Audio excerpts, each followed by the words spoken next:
Hello everyone, welcome back to Swami Vivekanand Institute. I am your educator Meghna Srivastava. ये जो class थी आज PYQs की class थी एंड ये लाइव क्लास होनी थी but because of some technical glitches हमें एक क्लास कैंसिल करनी पड़ी एंड आपको इस क्लास की रिकॉर्डिंग प्रोवाइड होगी. सो जस्ट बिकॉज ये PYQs की क्लास थी तो लाइव सेशन में थोड़ा इंटरेस्टिंग होता है, आप तुरंत लाइव में आंसर करते हो, but just because technical issues की वजह से इसे लाइव ना करके हम रिकॉर्डिंग्स आपको प्रोवाइड कर रहे हैं. ठीक है, तो अगेन मैं सेम पैटर्न पे ही जाऊंगी, मैं आपको क्वेश्चंस दिखाऊंगी. ठीक है, and we'll wait for few minutes. ठीक है, कुछ टाइम हम वेट करेंगे, इसके बाद आप क्वेश्चन ऑप्ट करना. जहां भी आप घर पे अगर आप देख रहे हो देन आप सॉल्व करना और आंसर देखना. ठीक है, सो इट्स वेरी इंपॉर्टेंट कि आप खुद से सॉल्व कीजिए क्वेश्चंस. एक सोचने की एबिलिटी बढ़ती है जो कि बहुत इंपॉर्टेंट है पार्ट सी के क्वेश्चंस को अटेम्प्ट करने के लिए. इवन अगर आपके क्वेश्चंस गलत भी हो रहे हैं देन इट्स ओके, बिकॉज अभी आप सीख रहे हो, है ना, लर्निंग स्टेज में. सो गलती चलेगी बिकॉज हमें एग्जाम जून के लिए प्रिपेयर करें. जून तक हमें क्या करना है, अच्छे से इसे कई बार कर लेना है. ठीक है, तो आज की लाइव सेशन थी बस बिकॉज ऑफ दैट इश्यूज हम रिकॉर्डिंग प्रोवाइड करेंगे. तो स्टार्ट करते हैं विद द PYQs. एंड आज का जो PYQ था ये सेल साइकिल रेगुलेशन पे है.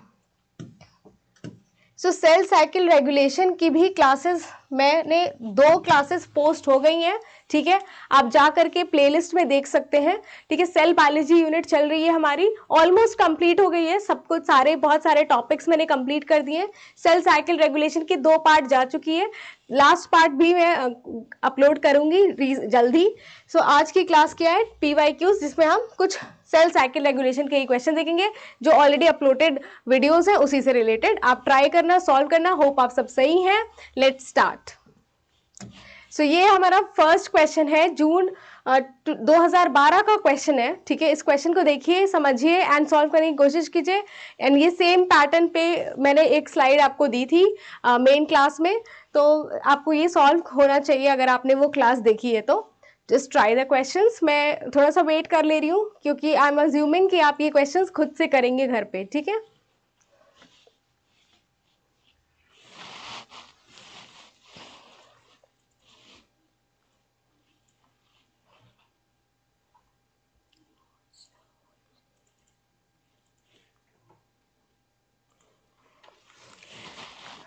ओके गाइस, तो स्टार्ट करते हैं डिस्कशन क्वेश्चंस का. ठीक है, सबसे पहले यहाँ पर लिखा है कि Hoechst 33342 is a membrane permanent dye that fluorescence when it bind to DNA through intercalating process. तो यहाँ पर एक डाई का नाम मेंशन है. वो डाई जो है वो बाइंड करती है किससे, DNA को इंटरकैलेट करके DNA से बाइंड करती है. ठीक है, आगे क्या लिखा है, if a population of cells is incubated briefly with hosts die and stored in flow cytometry, the cells display various levels of fluorescence in different phases of cell cycle. ठीक है, तो डाई को क्या किया गया, इस जो स्टोर्ड जो हमारा ये फ्लो साइटोमेट्रिक एक टेक्निक होती है, इस फ्लो साइटोमेट्रिक टेक्निक से सेल्स जो कि डाई से इंक्यूबेटेड थे उनको क्या किया गया, उनको पास कराया गया और फिर ये हमें ग्राफ मिला. ठीक है, अब ये ग्राफ हमें बताना है कि इसमें एक्स वाई एंड जेड क्या रिप्रेजेंट कर रहा है. ये आपके ऑप्शंस हैं. ठीक है, ये आपके ऑप्शंस है A B 1 2 3 4. सो पहले मैं बता दूं कि यहाँ पर वाई एक्सिस पे लिख रखा है नंबर ऑफ सेल्स. ठीक है, वाई एक्सिस पे अगर आपको विजिबल नहीं है तो number of cells is on the Y axis और एक्स एक्सिस पे लिखा है फ्लोरेसेंस. ठीक है, सो टैग सेल को फ्लोरेसेंस डाई से जब टैग किया गया तो डाई ने इंटरकैलेट किया DNA पे, मतलब DNA से जाकर बाइंड कर लिया. अब जो कि डाई DNA से बाइंडेड है तो वो सेल हम देख सकते हैं और उस सेल को फ्लो साइटोमेट्री से काउंट किया जाता है कि कौन से फेज में कौन सी सेल, कितने नंबर ऑफ सेल्स प्रेजेंट है. तो ऑलरेडी हमने आपको बताया था, मेन क्लास में बताया था कि ये जो X है जिसमें नंबर ऑफ सेल्स ज्यादा है, ठीक है, ये जो था इसमें DNA का कंटेंट था 2N. ठीक है, Z में DNA का कंटेंट था 4N. ठीक है, तो ये जो X है ये G1 फेज को रिप्रेजेंट कर रहा है क्योंकि इसमें नंबर ऑफ सेल्स ज्यादा है. ठीक है, ये Y जो है S फेज को रिप्रेजेंट कर रहा है एंड Z जो है वो G2 प्लस M को कर रहा है. सो इसका करेक्ट ऑप्शन है हमारा सेकेंड. ठीक है, तो सेम इस तरीके के ही पैटर्न पे है, आप देख सकते हो. ये हमारा आंसर है कि G1 में क्या है, नंबर ऑफ सेल्स ज्यादा है, G2M में थोड़े से कम है और S फेज में cells are undergoing replication. So यहाँ कुछ सेल्स हैं जो रेप्लीकेशन में जा रहे हैं. सो दैट्स वाई इसका करेक्ट आंसर है क्या 2.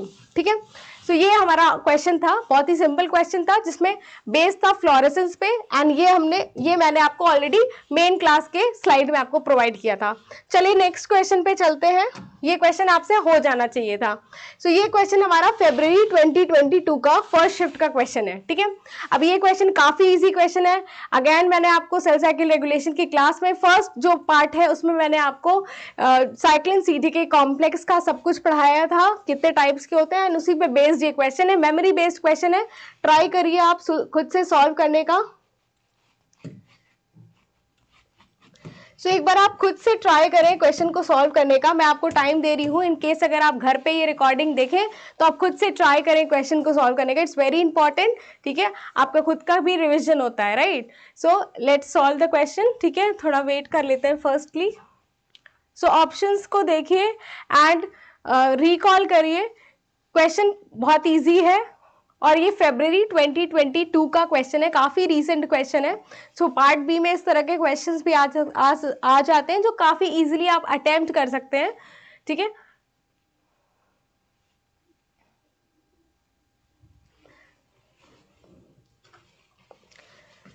सो चलिए डिस्कस करते हैं क्वेश्चन को, ठीक है। Progression across G to G1S boundary followed by entry into S phase is promoted by the activation of which of the following protein complex। यहाँ पर कुछ साइक्लिन सीडी के कॉम्प्लेक्स पूछा दिया है और बोल रहा है कि सेल साइकिल का प्रोग्रेशन G1S बाउंड्री से हो रहा है, कहां पर S फेज में, ठीक है। सो G1S से S फेज में जा रहा है, तो कौन सा साइक्लिन सीडी के एक्टिवेट होगा, ठीक है। तो G1S मतलब लेट G1 से ही S फेज में जाता है ना। S फेज में अगर हम सेल साइकिल के इवेंट्स को देखें तो कैसे होता है, G1S G2M, राइट। ये ऐसे हमारी सेल साइकिल चलती है, ठीक है। सो लेट जीवन से S फेज की तरफ जा रहे हैं, तो कौन सा साइक्लिन सीडीके का कॉम्प्लेक्स एक्टिवेट होता है जो कि S फेज में काम करता है। तो करेक्ट आंसर यहाँ पर थर्ड है, that is CDK2 cyclin E, है ना, CDK2 साइक्लिन E। सो यहाँ पर आंसर है थर्ड, ठीक है, S फेज का है ये CDK2 साइक्लिन E, ठीक है। G1S का पूछा था, G1S के बाउंड्री पे, तो यहाँ पर साइक्लिन E है एंड CDK2 है। काफी इजी क्वेश्चन था, ठीक है, मेमोरी बेस्ड क्वेश्चन था, ठीक है। क्वेश्चन को रीड करने आना चाहिए और आपको समझ में आना चाहिए। एंड अगेन मैं फिर से बोलूंगी, जैसे यहाँ पर जो स्टेटमेंट है क्वेश्चन का कि प्रोग्रेशन अक्रॉस G1S बाउंड्री, तो इस तरीके से मैंने आपको फर्स्ट जो लेक्चर प्रोवाइड किया है सेल साइकिल रेगुलेशन का, उसमें मैंने आपको लिखवाया भी था कि कैसे G1S पे कौन सा साइक्लिन का क्या वर्क है, ठीक है। तो वहां से भी आप इजिली इस क्वेश्चन को कर सकते थे। Let's move to the next question. अब ये क्वेश्चन है अगेन फरवरी 2022 फर्स्ट शिफ्ट का क्वेश्चन है, ठीक है। जैसे आप देख सकते हैं रिसेंट ईयर्स में इस पार्ट से सेल बायोलॉजी के काफी क्वेश्चंस आने लगे हैं, ठीक है। तो ये concept clarity it's very important. शायद स्टेटमेंट बेस्ड क्वेश्चन है, पार्ट सी का क्वेश्चन है, पार्ट सी का क्वेश्चन है, ठीक है।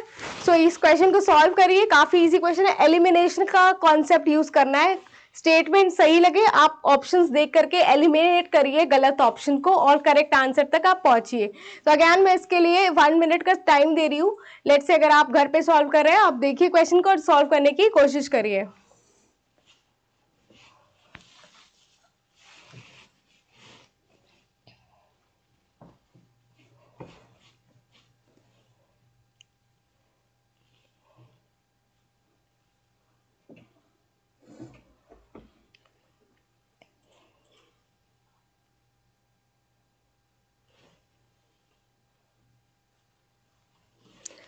सो गाइस आई होप आपने कर लिया होगा क्वेश्चन, ठीक है। आप म्यूट करके आप रिकॉर्डिंग, जस्ट बिकॉज ये रिकॉर्डिंग फॉर्म में आपको मिल रहा है, तो आप पॉज करके भी आप क्वेश्चंस को रीड करके आप सॉल्व कर सकते हैं। हम चलिए रीड करते हैं। Following statements are made about the cell cycle regulation, ठीक है।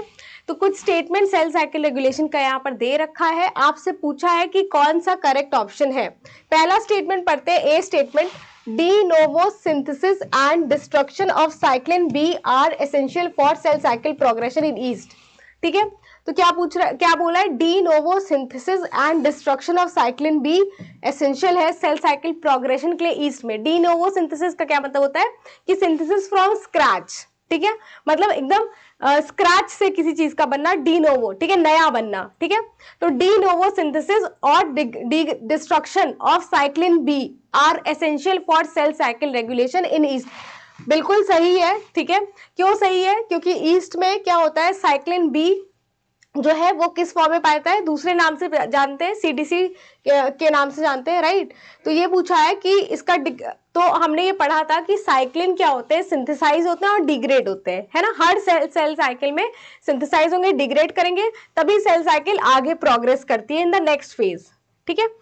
सो इसीलिए ये ऑप्शन बिल्कुल सही है। सेकंड ऑप्शन पूछते हैं, सेकंड स्टेटमेंट पढ़ते हैं, de novo synthesis and destruction of cyclin B and the related cyclin dependent kinase are essential for cell cycle progression, ठीक है।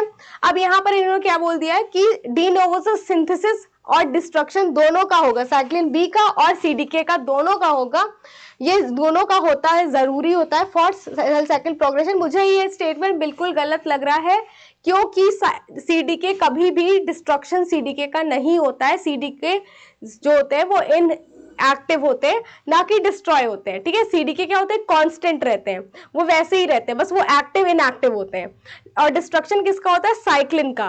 तो ये स्टेटमेंट गलत है, क्योंकि यहाँ पर साइक्लिन और सीडीके दोनों का डिस्ट्रक्शन करने के लिए बोल रहा है, जो कि ये गलत है, ठीक है। तो बी स्टेटमेंट गलत है, जहां जहां बी है हम उसे कैंसिल कर सकते हैं, ठीक है, डायरेक्टली हम कैंसिल कर देंगे। सी स्टेटमेंट पढ़ते हैं, CDK activity is regulated by both activating and inhibitory phosphate phosphorylation. तो इनहिबिटरी फॉस्फेट के बारे में मैंने आपको बताया था कि कैसे सीडीके पे इनहिबिटरी फॉस्फेट भी लग सकता है और एक्टिवेटिंग फॉस्फेट भी लग सकता है, पूरा डिस्कशन किया था मैंने मेन क्लास में। तो ये स्टेटमेंट अगेन हमारा सही है, ठीक है। फिर हम देखते हैं retinoblastoma function as an inhibitor of G2 to M transition, ठीक है। ये स्टेटमेंट के बारे में अभी हमने नहीं पढ़ा है, स्टेटमेंट को हम होल्ड पे लगा देते हैं, क्योंकि हमने इसके बारे में पता नहीं है, हमें पढ़ा नहीं है, ठीक है। ई स्टेटमेंट पढ़ते हैं, इन एक्टिवेशन ऑफ सिस1 is essential for transition into S phase, ठीक है। यहां बोल रहा है कि एस फेज में जाने के लिए सेल साइकिल को सिस1 का इनहिबिशन जरूरी है। मैं आपको याद कराऊं, सिस1 क्या था, सिस1 हमारा क्या है, GKI है, ठीक है। ये क्या है, इनहिबिटर है, ठीक है। ये जो इनहिबिटर होते हैं, इनहिबिटर यहाँ पर सिस जो होता है, ये बडिंग ईस्ट में बोलते हैं सिस, और मैमल में इसी GKI को क्या बोलते थे हम, ये तो बडिंग ईस्ट का है सिस1, और सेम सिस1 का ही नाम है P27, कहां पर, ये है मैमल्स में। मैमल्स में क्या बोलते हैं, P27। अब ये P27 ने क्या किया था, साइक्लिन सीडीके को बाइंड करके रखा था G1 फेज में, है ना। तो साइक्लिन सीडीके को बाइंड किया, मतलब इनएक्टिव कर दिया है। तो जब साइक्लिन सीडीके डिस्ट्रॉय, मतलब साइक्लिन जो है वो डिस्ट्रक्ट नहीं होंगे, तब तक सेल साइकिल आगे बढ़ेगा नहीं, है ना। तो हम पहले इस सिस1 को इनहिबिट कर देते हैं, ठीक है, फिर हम साइक्लिन को तोड़ते हैं और सेल साइकिल आगे नेक्स्ट फेज में जाता है। तो ये ऑप्शन बिल्कुल सही है कि हमारे एस फेज में ट्रांजिशन के लिए सिस1 जो है वो एसेंशियल है। तो करेक्ट आंसर हमारा क्या है, ए भी सही था हमारा, सी सही था एंड ई भी सही है। तो स्टेटमेंट में ए सी ई का कॉम्बिनेशन हमें दिखाई दे रहा है थर्ड ऑप्शन में, तो हमारा थर्ड ऑप्शन बिल्कुल सही है, ठीक है। तो डी स्टेटमेंट भी अपने आप क्या हो गया, गलत हो गया, क्योंकि यहाँ पर inhibition of G2 to M, ठीक है। अगेन हम देखते हैं, ठीक है, सबसे पहला जो स्टेटमेंट हमने पढ़ा था ईस्ट का, ठीक है, ए स्टेटमेंट का ये है। ए स्टेटमेंट में आप देख सकते हैं क्या बोला था कि सेल साइकिल के प्रोग्रेशन के लिए साइक्लिन का डिस्ट्रक्शन, यहाँ पर आप देख सकते हो कि जब सेल साइकिल यहाँ पर ये फेज कंप्लीट हुआ तो साइक्लिन का डिग्रेडेशन यहाँ लिखा है, साइक्लिन डिग्रेडेशन, ठीक है। तो ये नेसेसरी था। फिर हमारा जो बी स्टेटमेंट था, सी स्टेटमेंट था, CDK activities regulated by both activating and inhibitory phosphorylation. तो इसका यहाँ पर बी स्टेटमेंट का मैंने यहाँ पर बना रखा है कि आप देखो, ये साइक्लिन सीडीके था, साइक्लिन सीडीके पे सीएके ने और सीएके ने भी लगा रखा है फॉस्फेट, और यहाँ पर V1 के बारे में हमने सेकेंड वाले पार्ट में पढ़ा है सेल साइकिल रेगुलेशन के मेन क्लास में, आप जाकर देखिएगा। तो इन दोनों ने इनहिबिटरी, एक ने इनहिबिटरी लगाया है, एक ने एक्टिवेटिंग लगाया है, ठीक है। तो ये दोनों ही हो सकता है सीडीके पे, तो ये स्टेटमेंट भी बिल्कुल सही था। डी स्टेटमेंट क्या बोला था कि रेटिनोब्लास्टोमा जो होते हैं ये फंक्शन करते हैं इनहिबिटर की तरह G2 टू M ट्रांजिशन, ये गलत स्टेटमेंट था, ठीक है। क्यों गलत था? Cell cycle enter into S phase only if the proper growth and conditions. Inhibitor यहाँ आरबी जो entry into the S phase है ना, G2M नहीं, एस फेज के टाइम पे ये इनहिबिटर की तरह काम करता है, तो दैट्स वाई ये स्टेटमेंट गलत था। ई स्टेटमेंट हमारा लास्ट वाला सिस1 का था, तो सिस1 के लिए यहाँ पर ये स्टेटमेंट मैंने आपको मेन क्लास में दिया है कि जो HCF-E3 यूबिक्विटिल लाइगेज है ये यूबिक्विटिलेशन डिस्ट्रक्शन करता है CKI प्रोटीन का, ठीक है, लेट जीवन में CKI का। और यहाँ पर CKI क्या था? यहाँ पर CKI क्या था? हमारा सिस1 था, और सिस1 भी होता है, और क्या होता है हमारा P27 भी होता है। दैट्स वाई हमारा आंसर क्या है? 3 है। सो ये क्वेश्चन मैंने आपको काफी डिटेल में समझा दिया कि कौन कौन से स्टेटमेंट्स हैं और क्यों सही थे, इसका पूरा एक्सप्लेनेशन है ए स्टेटमेंट का, सी स्टेटमेंट, डी और ई, ठीक है। तो मूव करते हैं नेक्स्ट क्वेश्चन पे। अगेन ये क्वेश्चन 2022 सितंबर के फर्स्ट शिफ्ट का क्वेश्चन है, काफी इजी क्वेश्चन, आई थिंक बहुत ही इजी क्वेश्चन, अगर आपको बेसिक्स पता है सेल साइकिल के, ठीक है, तो ये आप बहुत इजीली कर लोगे। तो अगेन वेट करते हैं, आप एक बार जहां भी आप घर पे बैठ के अगर कर रहे हैं तो आप एक बार थोड़े टाइम ले लो, आप क्वेश्चन रीड करो एंड क्वेश्चन को सॉल्व करिए।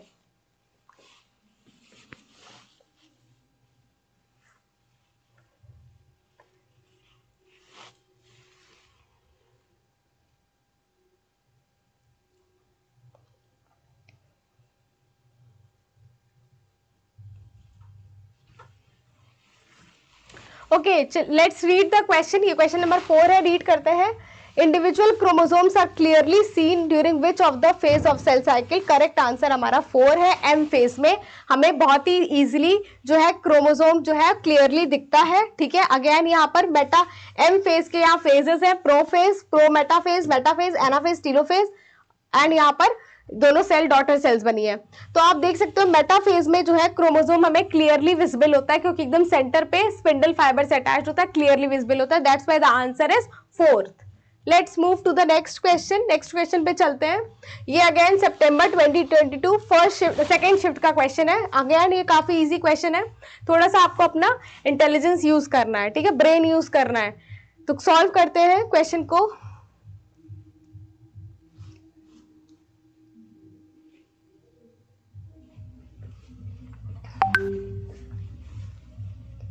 चलिए डिस्कस करते हैं क्वेश्चन को विदाउट एनी डिले।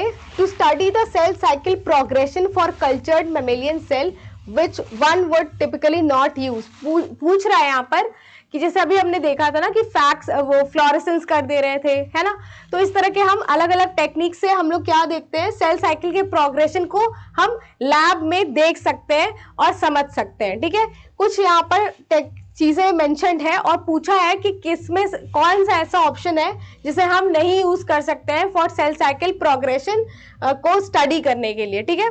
तो यहाँ पर फर्स्ट ऑप्शन है आर्टिफिशियल थायमिडीन एनालॉग BRDU। तो आर्टिफिशियल थायमिडीन जो है वो यूज होता है, ठीक है, सेल साइकिल के प्रोग्रेशन को स्टडी करने के लिए। थायमिडीन से में सेल को इंक्यूबेट करते हैं और उसके बाद हम देखते हैं कि कितनी सेल्स G1 में है, कितनी S में है, कितनी G2 में चली गई, तो ये हम वहां पर स्टडी करते हैं। सेकेंड ऑप्शन है काइनेज इनहिबिटर एंड उसका नाम दिया है LY294002।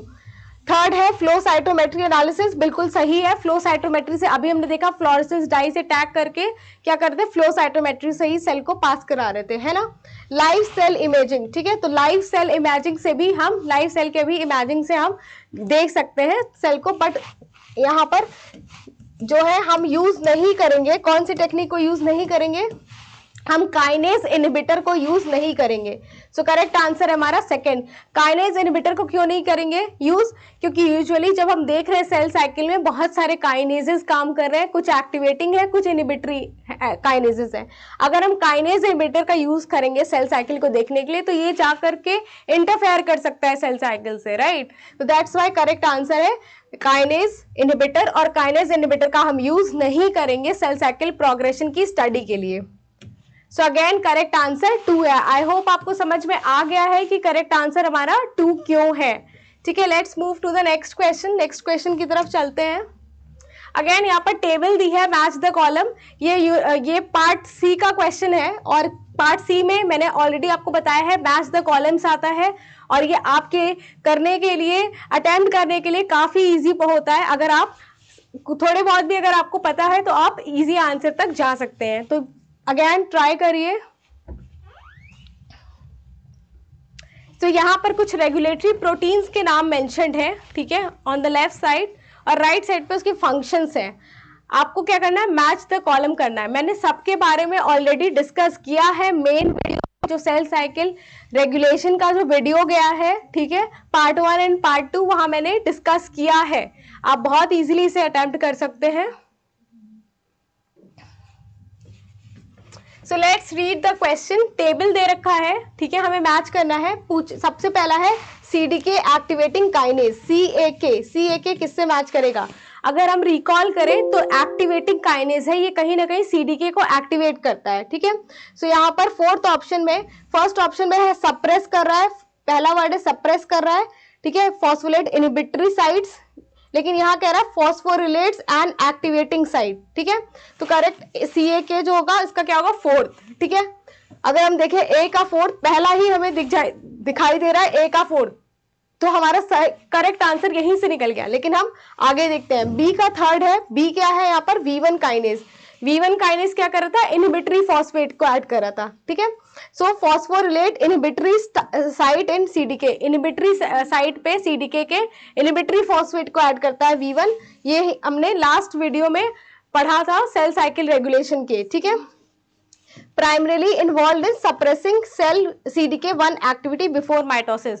तो माइटोसिस के पहले हमने V1 का रोल देखा था कि किस तरह से माइटोसिस में ये सप्रेस करता है। फिर P27 क्या है, CKI है, ठीक है, C का 1 है, G1S में क्या, और S CDK एक्टिवेशन इन G1। तो अगेन ये CKI का जो P27 या फिर सिस1 का पूरा यहाँ पर फंक्शन मेंशन्ड है। एंड P21 का यहाँ पर ये है कि डीएनए डैमेज के समय क्या करता है, ये अरेस्ट करता है या सप्रेस करता है G1S CDK and S CDK, ठीक है। तो ये सप्रेस करता है इनकी एक्टिविटीज को, कब, जब डीएनए में डैमेज होता है। इसीलिए हमारा करेक्ट ऑप्शन 1 है। आई होप आपको समझ में आएगा, ऑलरेडी ये सारी चीजें मैंने मेन क्लास में डिस्कस करी है आपसे। सो यहाँ पर आप देख सकते हो, ये मैंने चार्ट प्रोवाइड किया है जहां पर कुछ काइनेजेस और उनके फंक्शंस है, काइनेजेस एंड फॉस्फेटेजेस के नाम मेंशन है, उनके फंक्शन है। एंड यहाँ पर इनहिबिटर्स हैं, उसके फंक्शन है। एंड यहाँ पर यूबिक्विटिन लाइगेज है एंड उनके फंक्शन है। ये काफी इंपॉर्टेंट है एग्जाम पॉइंट ऑफ व्यू से, क्योंकि स्टेटमेंट्स से भी आप, स्टेटमेंट्स वाले क्वेश्चन और मैच द कॉलम वाले क्वेश्चन, ये आप इस टेबल से इजीली समझ सकते हैं, ठीक है। तो ये काफी इजी क्वेश्चन है अगर आप ये सारी चीजें लर्न कर ले। ये सिंपली आपको समझ के लर्न करना है, ठीक है। ये सेल साइकिल रेगुलेशन को अगर आप समझना चाह रहे हैं और आप चाहते हैं कि आप सही करके आए क्वेश्चन, तो उसमें मैक्सिमम चीजें आपको लर्न करनी है। Let's move to the next question. ये जून 2023 फर्स्ट शिफ्ट का क्वेश्चन है, काफी इजी क्वेश्चन है। ये एस पोम पे है, साइजोसैक्रोमाइसिस पोम, इसके बारे में मैंने आपसे डिस्कस किया है। अगेन सेल साइकिल रेगुलेशन का जो प्लेलिस्ट में जो वीडियोस प्रेजेंट है, आप जाकर देखिए वो क्लास, ठीक है, and try to solve this question.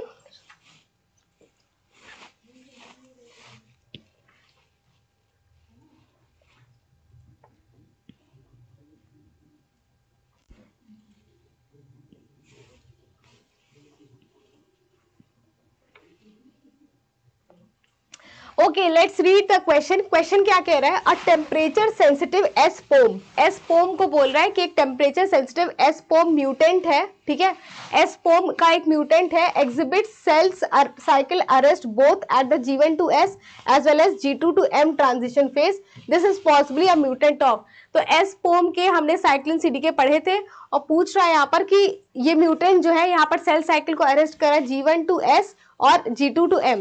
तो यहाँ CLB1 नहीं होगा, क्योंकि ये एस पोम की बात की गई है, और CLB1 कहाँ देखा जाता है, बडिंग ईस्ट में, सैक्रोमाइसिस सेरेवेसी में, ठीक है। तो ये हमारा गलत है। साइक्लिन बी नहीं होता है ना। हमने क्या पढ़ा था, CDC2 पढ़ा था, CDC2 एंड CDC13 हमारा साइक्लिन था एस पोम का। तो दैट्स वाई करेक्ट ऑप्शन हमारा थर्ड है, ठीक है। सो साइटोसैक्रोमाइसिस फॉर्म का यहाँ पर मैंने अगेन यहाँ मेंशन कर दिया है, ये मेन क्लास से मैंने लिया है ये स्टेटमेंट्स। सो अगर आपने नहीं देखा है क्लास को, आप जाकर देखिए, आपके लिए बहुत इजी हो जाएंगे ये क्वेश्चंस को सॉल्व करना। So that's why S form में CDC13 CDC2 जो होता है ये हमारा CDK है, and CDC13 is the cyclin, और यही काम कर रहे होते हैं एस फॉर्म में। ठीक है, एक ही साइक्लिन एक ही CDK होते हैं। ठीक है, करेक्ट आंसर यहाँ थर्ड है। ठीक है, मूव करते हैं नेक्स्ट क्वेश्चन पे। ओके, अगेन ये क्वेश्चन हमारा स्टेटमेंट बेस्ड काफी इंटरेस्टिंग क्वेश्चन है, जून 2017 का। ठीक है, जून 2017 का काफी इंटरेस्टिंग क्वेश्चन है। बहुत आराम से क्वेश्चन को रीड करिए और रिकॉल करिए जो मैंने आपको पढ़ाया था क्लास में। आप बहुत इजीली इस क्वेश्चन को अटेम्प्ट कर लेंगे। अगेन यहाँ पर ऑप्शन एलिमिनेशन वाली स्ट्रैटेजी स्टार्ट करनी है आपको। ठीक है,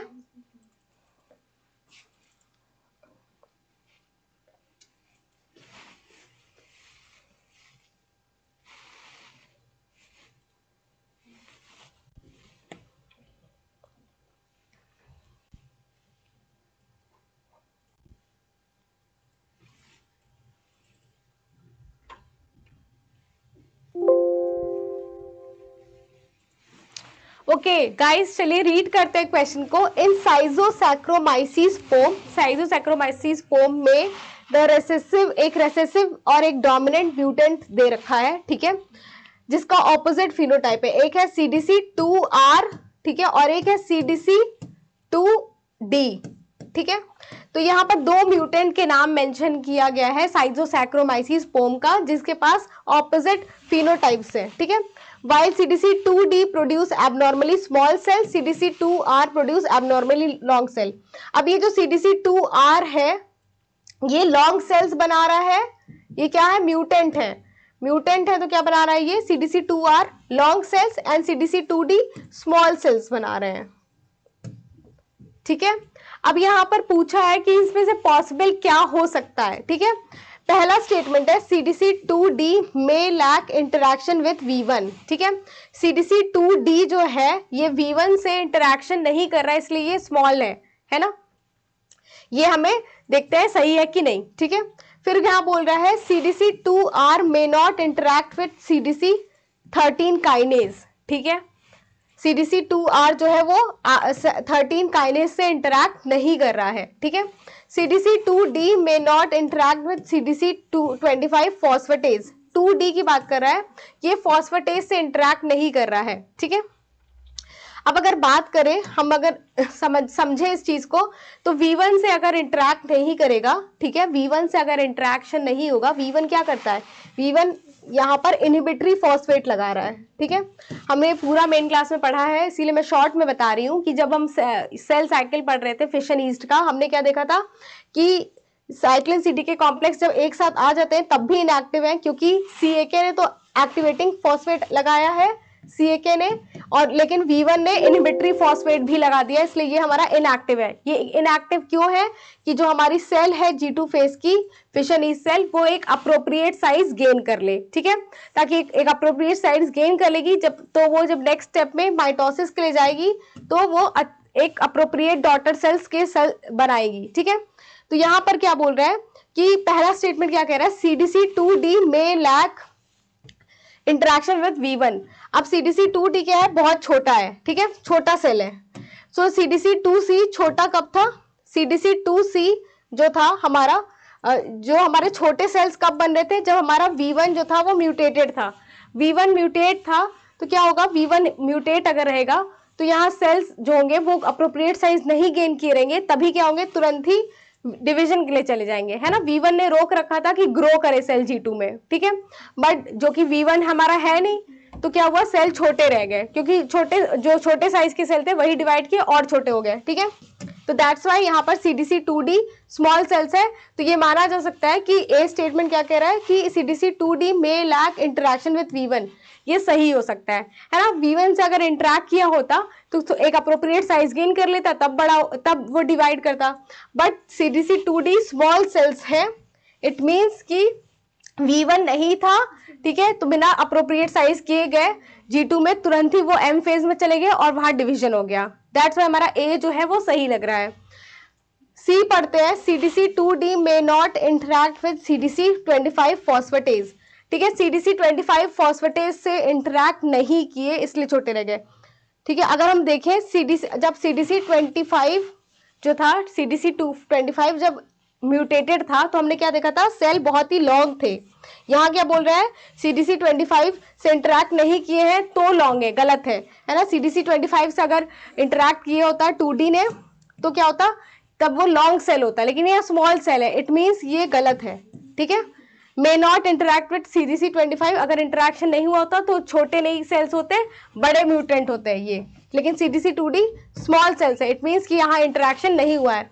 तो यही से हमारा आंसर निकल जाता है, क्योंकि जहां जहां सी है हम उसे कैंसिल कर सकते हैं और हमारा आंसर 1 होगा। ठीक है, लास्ट स्टेटमेंट पढ़ते हैं, CDC2R cells may be deficient in interaction with either CDC25 और V1। कह रहा है CDC2R जो है या तो वो V1 से नहीं इंटरैक्ट किया या तो वो CDC25 से इंटरैक्ट नहीं किया। ठीक है, बट हमारा आंसर CDC2R लॉन्ग सेल्स है। ठीक है, लॉन्ग सेल्स है, तो यहां बोल रहा है अगर लॉन्ग सेल्स कब होते हैं, जब क्या होता है, CDC25 हमारा इनएक्टिव रहता है। ठीक है, तो यहाँ पर जस्ट बिकॉज कि सी स्टेटमेंट बिल्कुल गलत है। ठीक है, और हमारा बी भी सही है, क्योंकि हमने पढ़ा था कि जब भी 2R जो है वो इंटरैक्ट नहीं किया अपने साइक्लिन CDK से, 2R जो था अपने साइक्लिन CDK से इंटरैक्ट नहीं किया, जिसका साइक्लिन CDK था। ठीक है, इसीलिए वो क्या हो गया, वो डिवाइड नहीं किया, M फेज में आगे नहीं बढ़ा, इसीलिए वो क्या है, लॉन्ग सेल्स है। तो ये स्टेटमेंट सही है। आप फिर से इस क्वेश्चन को पढ़ना, फिर से आप एक्सप्लेनेशन समझना, आपको बहुत इजीली समझ में आ जाएगा। ठीक है, आप अगर वीडियोस नहीं देखे हैं तो सेल साइकिल रेगुलेशन की वीडियोस जाकर देखिए, क्योंकि वहां पर ये सारी जो चीजें हैं मैंने समझाई हैं, सबके फंक्शंस बहुत इलेबोरेटेड वे में समझाए हैं, एंड उसी से रिलेटेड ये क्वेश्चन था, काफी इजी क्वेश्चन था। ठीक है, क्वेश्चन पढ़ के ब्रेक करना था, एंड आंसर यहाँ पर इसीलिए A and B is the correct answer.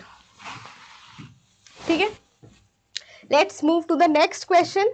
अब ये यहाँ पर 2016 का क्वेश्चन है। ठीक है, माइटोटिक साइक्लिन CDK एक्टिविटी के लिए है। अगेन काफी इजी क्वेश्चन है, क्वेश्चन को पढ़ते हैं।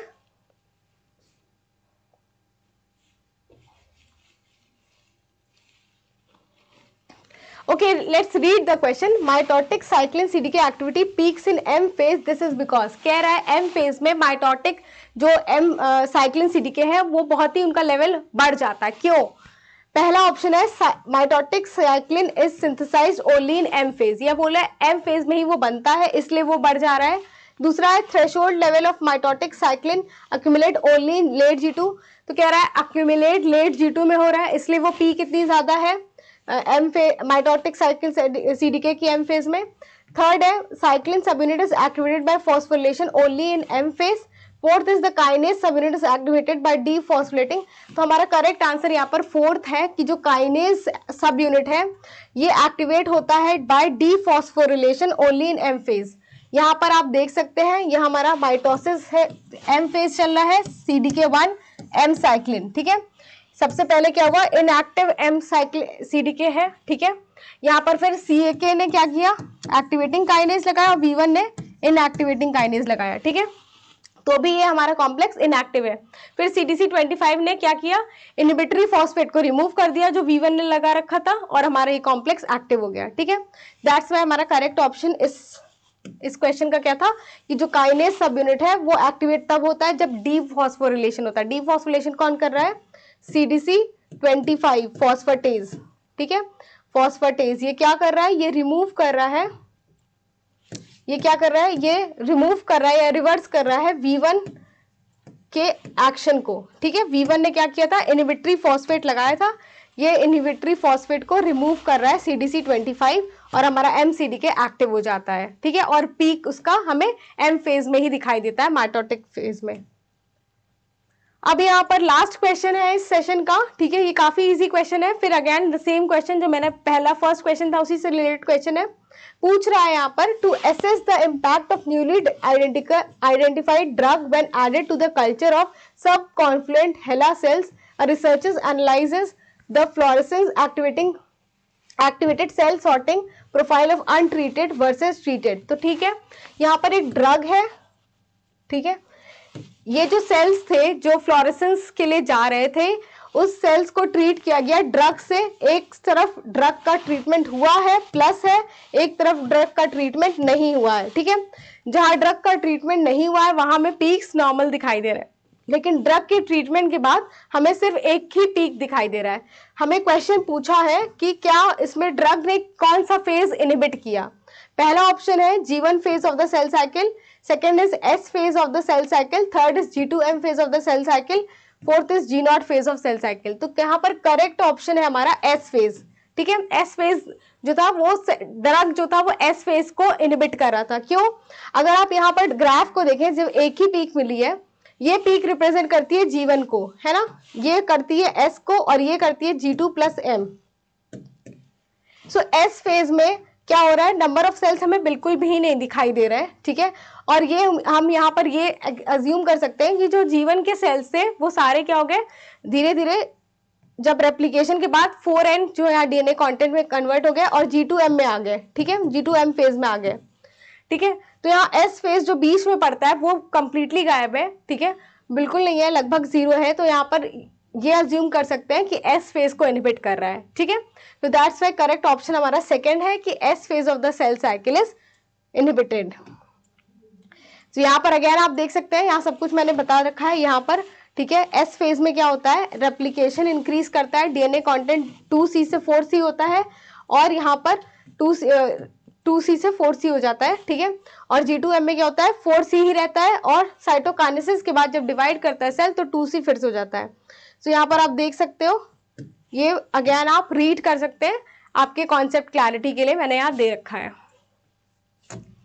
सो आज का जो सेशन था ये लाइव जाने वाला था, just because of technical issues हमने लाइव नहीं किया है। हमने सारे क्वेश्चंस ऐसे ही डिस्कस किए, बट आई होप आपको समझ में आया है, क्वेश्चन समझ में आया है, और ये सारी चीजें ऑलरेडी मैंने मेन क्लास में की है, ठीक है। आप प्लेलिस्ट में जाकर, जो प्लेलिस्ट का ऑप्शन होता है, इसमें आप लाइफ साइंसेस के वीडियोस को देख सकते हैं, जहां पर मैंने पूरा सेल साइकिल रेगुलेशन में पढ़ा रही हूँ। ऑलरेडी पार्ट 1 पार्ट 2 चला गया है, पार्ट 3 मैं आपको अगले दिन पोस्ट करूंगी, आप जरूर देखना, ठीक है। और ये पार्ट 1 एंड पार्ट 2 से ही सारे क्वेश्चंस इस वाले सेशन में थे। And that's all for today's class. Thank you so much.